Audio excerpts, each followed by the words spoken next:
এই যে শাড়িটা কেমন চাই একটা আঁচলটা, এই শাড়িটাতে ফলস পিকো আমার বেশি করে নিয়েছে।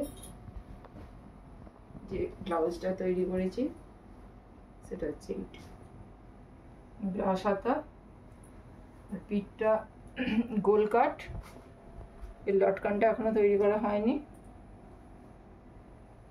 আর হাতটা হচ্ছে এরকম।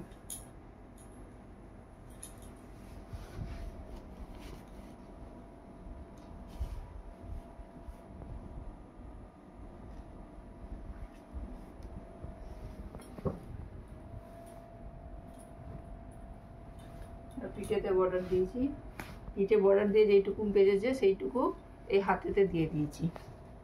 এই হাতটা কেমন লাগছে একটু বলবেন। এই যে এর সাথে জড়িটা অ্যাড করে দিয়েছি, এই জড়িটা অ্যাড করে দিয়েছি।